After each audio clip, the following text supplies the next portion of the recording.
un jour de 2015, Doina reçoit un mail de son amie Aurélie, rencontrée en fac de psycho. Elle sensibilisait toute notre bande au don d'ovocytes parce qu'elle risquait de perdre sa fertilité, à seulement 28 ans. Elle était touchée par un cancer du côlon, et la chimiothérapie menaçait d'abîmer ses ovocytes, explique Doina.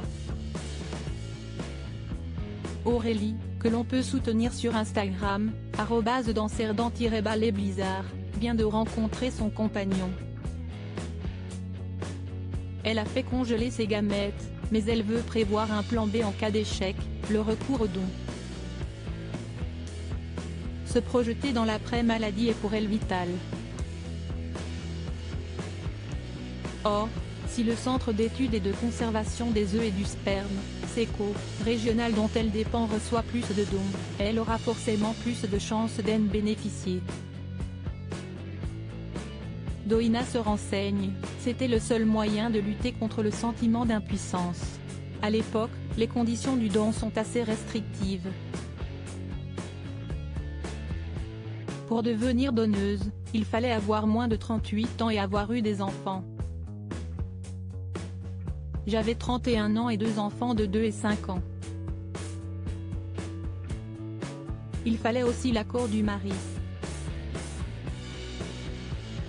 Alors que c'était tout de même mon corps, soupire-t-elle. En vertu de l'anonymat entre donneuse et receveuse, elle ne rencontrera jamais les bénéficiaires de son don. Heureusement, Jérémy, son mari, adhère, il voyait que le geste faisait sens pour moi. Depuis, ces clauses ont été supprimées. Aujourd'hui, il suffit d'avoir entre 18 et 37 ans et d'être en bonne santé pour donner ses ovocytes. Habitant Dinan, Côte d'Armor, elle dépend du CECO de Rennes, à environ 3/4 d'heure de roue. Les voilà partis, lui pour le fameux accord, elle pour une prise de sang, une rencontre avec le généticien qui note les antécédents familiaux médicaux afin d'en informer les futurs parents, un anesthésiste et une psychologue. Une fois ma candidature validée, j'ai choisi le moment de l'hyperstimulation ovarienne, qui permet la ponction de plusieurs ovocytes, explique Doina. Inondée d'hormones pendant les 3 semaines de l'été 2015, sans symptômes, je me suis ensuite pliée aux échographies tous les 2 jours, porte du sentiment de faire quelque chose d'utile. Comment comparer quelques contraintes au bonheur donné d'être parent? En vertu de l'anonymat entre donneuse et receveuse, elle ne rencontrera jamais les bénéficiaires de son don, mais le visage des parents dans la salle d'attente du CECO me suffisait. On y lisait la détresse et l'épuisement. Seules 700 femmes font ce geste altruiste chaque année. En effet, les receveuses attendent fréquemment un don durant 2 à 3 ans, sans succès garanti.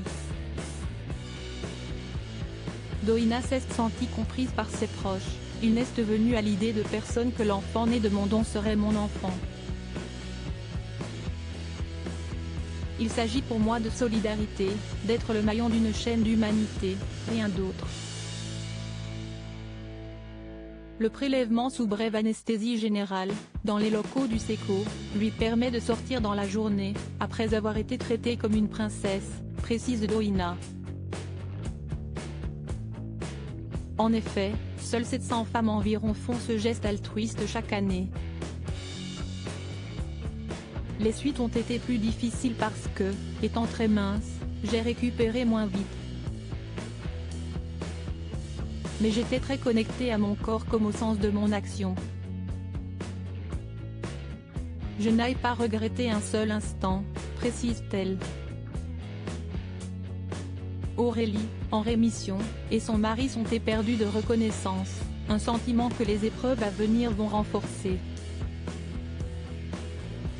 Après la naissance de jumeaux mort-nés, le don d'ovocytes est la dernière chance pour son amie après plusieurs échecs d'implantation avec ses propres ovocytes.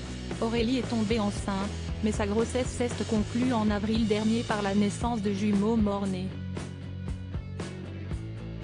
Ce drame a précipité mon amie dans la configuration qu'elle redoutait il y a 7 ans, soupire Doina.